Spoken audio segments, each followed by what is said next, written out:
Assalamualaikum warahmatullahi wabarakatuh.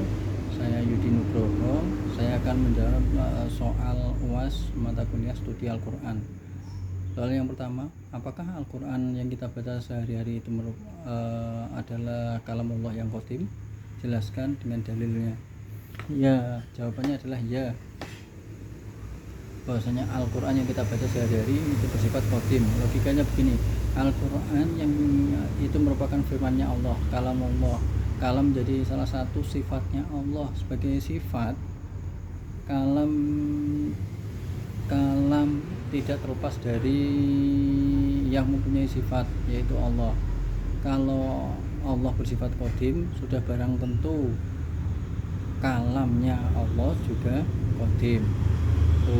Bagaimana yang difirmankan Allah dalam Quran surat Al-Isra ayat 88. Bismillahirrahmanirrahim. Qul ini jama'atil insan wa jinna ala ayyatu bimisli hadzal Qur'an la ya'tu bimislihi walau kana ba'duhum li ba'din dohirin. Sesungguhnya jika manusia dan jin berkumpul untuk membuat yang serupa dengan Al-Quran ini, mereka tidak akan dapat membuat yang serupa dengannya, sekalipun mereka saling membantu satu sama lain. Quran surat Al-Imran ayat 88. Untuk pertanyaan yang kedua, apakah para nabi juga mendapatkan ilham? Jelaskan dengan dalil. Jawabannya adalah ya. Para nabi itu mendapatkan ilham. Ilham di sini berarti mengajar, membimbing dan mengarahkan. Jadi para nabi dalam menjalankan tugas kenabiannya semua di bawah bimbingan pengajaran dari pengarahan dari Allah Subhanahu wa taala, sebagaimana dalam firman Allah dijelaskan dalam Quran Asy-Syamsu ayat 8. Bismillahirrahmanirrahim. Fa'alhamaha fujuraha wa taqwaha. Maka Allah mengilhamkan kepada jiwa itu jalan kefasikan dan ketakwaan. Soal yang ketiga, mengapa Al-Quran yang kita baca tidak disusun berdasarkan urutan waktunya? Jelaskan dengan dalil. Yaitu sebabnya yang pertama, yaitu kalau disusun berdasarkan urutan waktunya, urutan turunnya, nanti akan ketemu surat beberapa kali. Misalkan surat Al-Alaq di bab yang awal, dilanjutkan surat lain, kemudian surat Al-Alaq lagi di bab berikutnya. Yang kedua alasannya yaitu surat Al-Quran sudah sesuai tuntunan Nabi Muhammad SAW, di mana setiap bulan Ramadan beliau sorogan dengan malaikat Jibril. Setiap surat dibacakan di depan malaikat Jibril untuk memastikan bahwa susunan surat sudah benar. Bagaimana dalam Quran surat Al-Isra ayat 106. A'udzubillahi minasyaitonir rajim. Bismillahirrahmanirrahim. Wa Qur'ana fa Bismillah. A'udzubillahi minasyaitonir rajim. Bismillahirrahmanirrahim. Wa Qur'ana faraqnahu litaqrahu 'alan nasi 'ala muqsin wa nazzalnahu tanzilan. Dan Al-Quran kami turunkan berangsur-angsur agar engkau Muhammad membacakannya kepada manusia perlahan-lahan, dan kami menurunkannya secara bertahap. Untuk pertanyaan yang keempat, mengapa Al-Quran disebut mukjizat terbesar? Jelaskan dengan dalil dan membandingkan dengan mukjizat yang lain.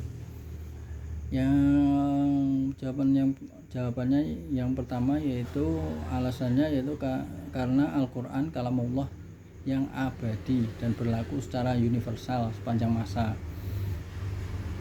Al-Quran itu akan ada dan bahkan sampai dari dulu, sekarang, bahkan sampai dengan besok di hari kiamat, Al-Quran itu tetap ada karena mempunyai sifat universal. Sebagaimana dijelaskan dalam Quran surat Al-Hijr ayat 9. Bismillahirrahmanirrahim. Inna nahnu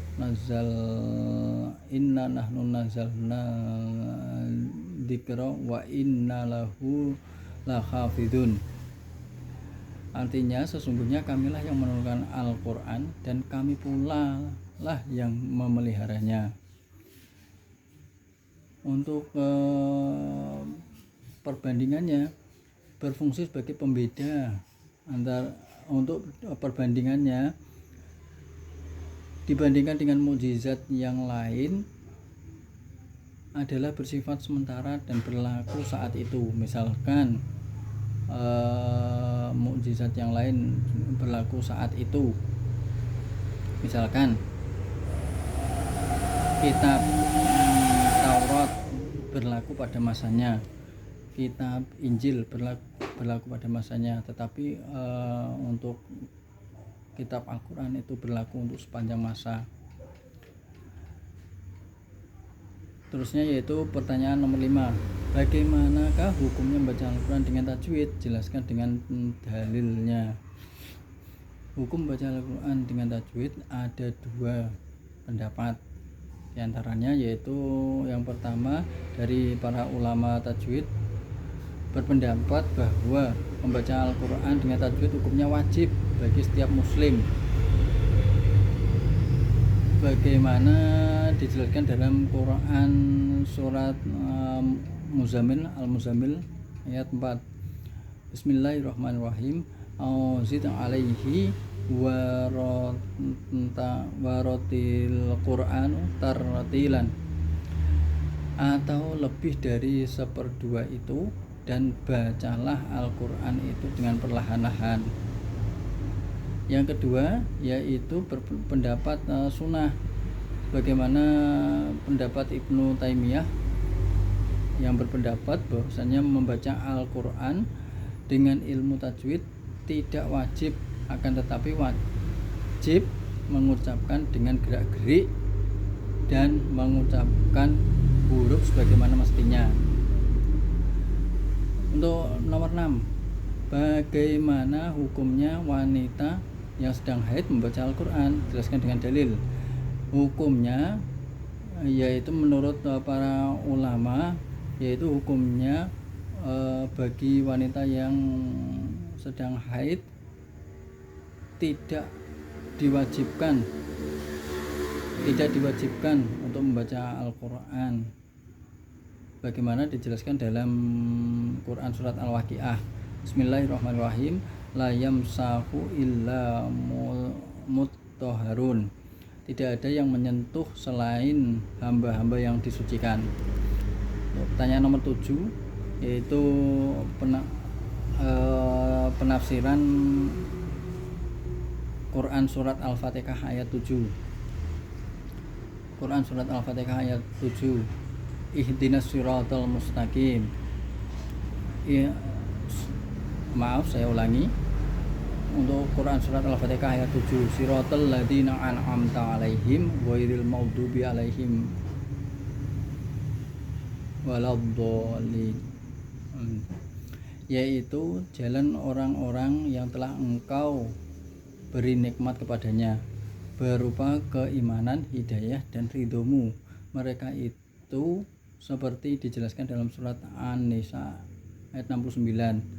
Yang pertama adalah para nabi yang telah dipilih Allah untuk memperoleh bimbingan sekaligus ditugasi untuk menuntun manusia.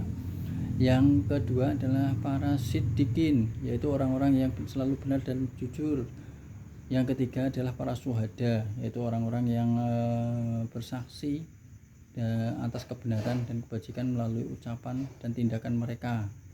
Yang keempat yaitu adalah para solehin, yaitu orang-orang yang soleh, yang tangguh dalam kebajikan dan selalu berusaha mewujudkannya. Demikian dari kami. Saya akhiri, wabillahi taufiq wal hidayah. Wassalamualaikum warahmatullahi wabarakatuh.